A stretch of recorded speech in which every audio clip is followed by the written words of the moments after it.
All right, what's going on, guys? Trev back again, here to bring you another video. This one's going to be doing my review for the series premiere of Walking Dead World Beyond.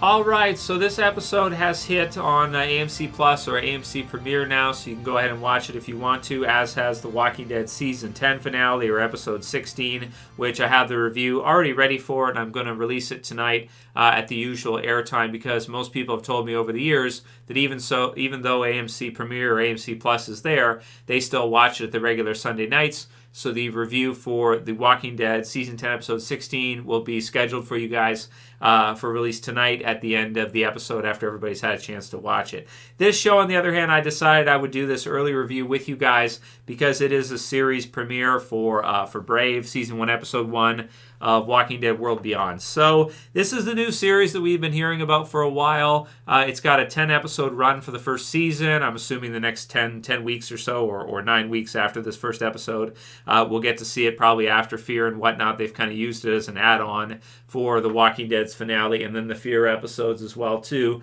which gives you kind of a double view. You get an episode of Fear, and then you probably get an episode of this afterwards. I can say, after seeing this first episode, I'm certainly looking forward more to Season 6 of Fear's 7 episodes, or whatever they have, than the other 9 episodes of this series. That said, I don't hate this series or anything like that. You guys know I am an old school Walking Dead fan, have been even before the TV series even started, so of the comics first. For many, many years, you know, we've had a lot of episodes of Walking Dead. We've had the original run series, and then we have to add on now what will be 6 seasons of Fear the Walking Dead. So this is now the 3rd series of Walking Dead with World Beyond, which connects, I guess, loosely into, well, maybe not loosely, but it's going to eventually connect or set up kind of the background set here of the group that most likely has taken Rick captive in the helicopters. And you know, that's probably the biggest selling point of the series, is if you want to know what's happened to Rick, you know, you kind of get to see a little bit about that in World Beyond, or a little bit about the group that has taken him with the CRM. And we do get to see in this episode some other helicopters come through, like the one that took Rick, and they've got even like shipping containers. You know, like something you'd see at like the junkyard with Jadis, if you guys remember way back there, where she was like feeding people up to it. And so we have some kind of idea that the CRM group is actually not a group of good guys. And what may actually be my favorite character from this series so far is actually the villain of it, I guess, or what seems to be, which is Elizabeth. She's got kind of like a English UK type of accent. Which is kind of cool because she kind of plays like this evil villain, maybe not aristocratic, but sort of that kind of classic archetype for a kind of like a, you know, you have this English military type leader lady who is keeping secrecy around the different facets of the CRM, locations, everything is covert.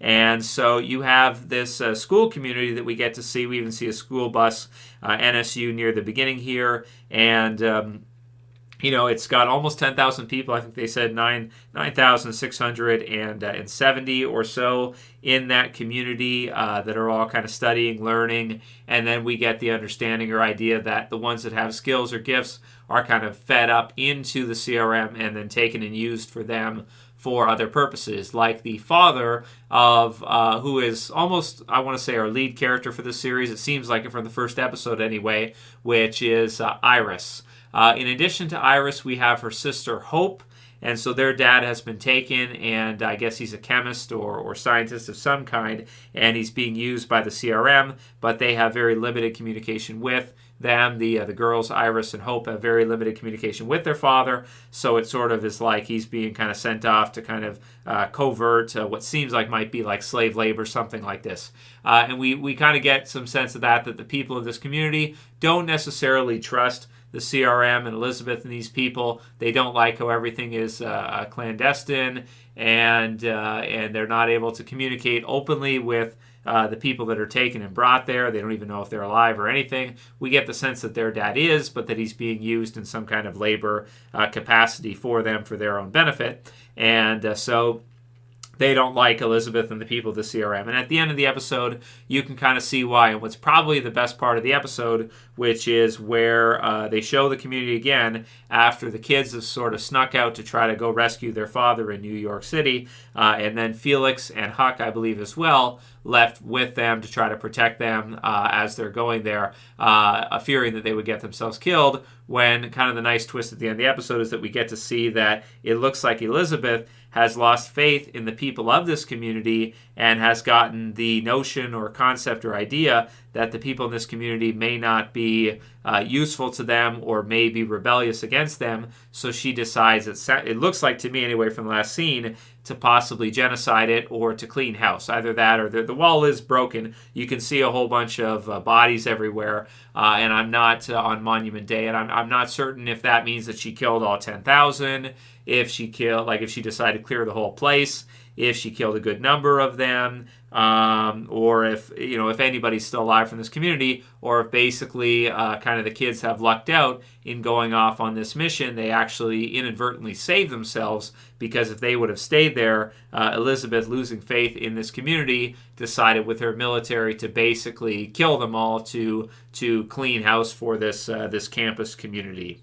And that is probably actually what I want to say is maybe the most intriguing scene of the episode. So I almost felt like maybe in some ways the villains of this one were more intriguing to me than the actual group of good guys. So let's go over kind of the cast that we have here and the characters for the series. I went over Elizabeth. I think she's great, a standout as a villain, good villain, and do like what they're doing with her and with the CRM as it relates to Rick. So the good guys in this one. So like I said, we have the kids. So we have Iris, who I want to say is probably like the lead character of the series so far anyway for the first episode. Then we have Hope. We have Silas. And the other kid is, I believe it's Elton. Is that right? Let me just verify the names here because I just watched the episode. Yeah, Elton. So he's the Karate Kid and everything. So those are the four kids, with Huck and Felix kind of tracking after them to try to help them to be safe as they go off on this crazy mission at their age, which will most likely get themselves killed. So in terms of the kids, so Hope is my favorite out of the kids. There's even a scene, and what's unfortunate about this is some of the best stuff is like in flashbacks of when the apocalypse first happened, and they call it the sky falling, when you get to actually see what happened before they got to this community, being in peacetime inside the community up until the end scene, is really not that entertaining for me anyway. This actually is kind of a long episode too. It certainly did not go by as fast as the Walking Dead Season 10 finale did. That is for certain. But the flashback scenes were okay. There's a brutal one where Iris and Hope lose their mom by a lady who's going to take a car, so she shoots Iris and Hope's mom, and then kind of wigs out, somehow drops the gun. Hope grabs it and somehow kind of half accidentally shoots the lady back, killing her. So, so Hope is the best out of the kids, I want to say. Iris, for me, is kind of like, she's not totally completely agreeable, but she's sort of like that annoying girl in high school that was like, maybe valedictorian or was like doing the yearbook and stuff like that. That's the sense I get from her. Not that I hate everybody who did if you did the yearbook in high school, I don't mean to offend you. But like one of those types of kind of, I won't say brown nosers, but suck-ups. But in this case, even she can't be that, because they're very worried about their father who's been taken and gone off. So even she is not able to save face with her speech with Elizabeth and the others, even though maybe that would have been beneficial to the community as a whole if she had actually done that. So Silas is kind of fun because he's kind of got that like lurchy, kind of quiet, uncomfortable thing kind of going on. And Elton could be good in that, like, he seems like a cool kid. He's like, I know karate and stuff like that, which is fun. So I guess maybe he'll be able to defend himself. Although they are very, very young to be out in the zombie apocalypse, trying to go to New York of all places.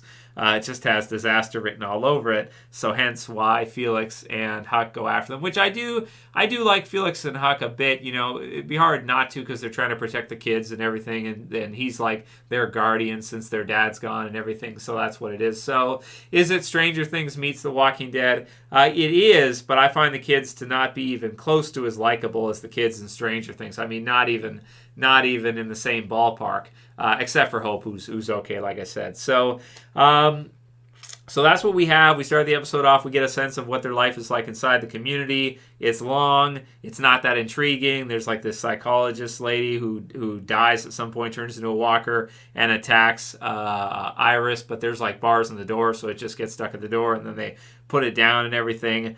Let's see. I guess I won't really go over most of the rest of it. There's a part in the gym where Elton's doing some karate stuff and the others are talking and stuff. I guess it's Huck and Hope at that time. Hope is very troubled because of what happened with her mom and everything, and Iris is a little bit too, but she struggles to kind of let it out. By the end she does, but maybe at the worst time for her community that she possibly could have. Unless I'm misreading that wrong, which I could be. So there's a mention of Alliance of the Three. There's the CRM, the three Borromene rings attaching each other. And I guess maybe the best part about this is that it gives us some background around the group that took Rick. So the dreams and everything like that I thought were okay. The intro didn't impress me. I was expecting to see some kind of cool intro or something. Didn't get it. And they call the walkers empties in this one. Omaha, some different locations, Nebraska and everything. So just okay, man. And I really want to say, as me being as big a fan of Walking Dead as I am, it's really just okay. So 10 episodes for the first season, 9 more coming up. It was said to be 2 seasons with a second season run. Will they even complete that? I think they probably will. Now, they did say that before the whole COVID situation, so all that, I guess, is subject to change. Will we see a second season for this series? You'd like to see them do 2 since they said they were going to do 2, but I wouldn't be surprised if it got canceled after the first season. I do hope we'll see 2, though, just because it's like, just because, like, you want to see them finish what they set out to do. And so at least it's a little bit intriguing that you get to see a cool angle of Elizabeth and the CRM as villains, a little bit more background around Rick there, and then you get to see kind of the kids under the guardianship of Felix and how kind of go off on this impossible mission, which is kind of intriguing to see how that's going to end. So it's unfortunate. I found the very last minute or two to be the most intriguing of the whole episode, but it was long. It was drawn out, and I'm saying this, me being a huge fan of Walking Dead, so I'm just thinking what other people, what they would think about it at this point. In terms of the score, I'm going to give it a 6 out of 10. That's the best I can do. People might be saying, Trevor, even that's generous. Maybe it is. I'll go with 6 out of 10. I do think it's below average probably for a premiere. It also has Walking Dead in its brand name, which, for Walking Dead standards, I'm just going to rate it like any other show. But for Walking Dead standards, that's pretty low. But the ending was cool, and it is at least okay set up to want to find out what this group's story is, and them kind of going off for a noble cause, which is to save their dad from possible, CRM work slavery or what have you. So that's all I got for this episode, guys. If you saw it, leave a comment below. Let me know what you thought. I wouldn't say I'm too disappointed by it. A little bit disappointed by it. But, hey, it's paired with Walking Dead and it's paired with Fear as well. So, maybe a lot of people will want to skip it. I don't know if everyone's going to want to watch it. But I'll try to watch it through just because, we're going to get some other stuff connecting to other Walking Dead stuff. So I feel kind of obligated that I have to, even if I find it a little bit boring here and there. But now that they're out of the community, maybe the second episodes and the episodes after will be a little bit better. But they do kind of, like the way it's shot is like right when Iris goes to kill a walker and we get to actually see her do it, they sort of cut it. So it's almost like, any of the cool stuff that you could have seen be done, and I know we've seen a lot of walker kills, we've seen a lot of zombies be killed, but any of the cool stuff that would be kind of cool to see, it feels like they skip over it pretty fast in favor of other stuff inside the community, which is not as entertaining. So that's what I got for the review for the first episode, guys. Let me know what you thought. Which characters were your favorite? How did you feel about the characters? Were you the same as me, where that's kind of how you felt about them? Or did you like Iris? Did anybody find Iris to be likable? From your lens being different than mine, where in high school I was like annoyed by those type of people. I don't know, for whatever. Maybe I was too rebellious. I was more like Hope, really, I guess, right? So if you like this review, please thumb it up below, share, favorite, and subscribe at the bottom left. That's it for this one, guys. We'll see you again soon for another. As always, this is Trev, and I'm saying peace. Later, guys. See you tonight.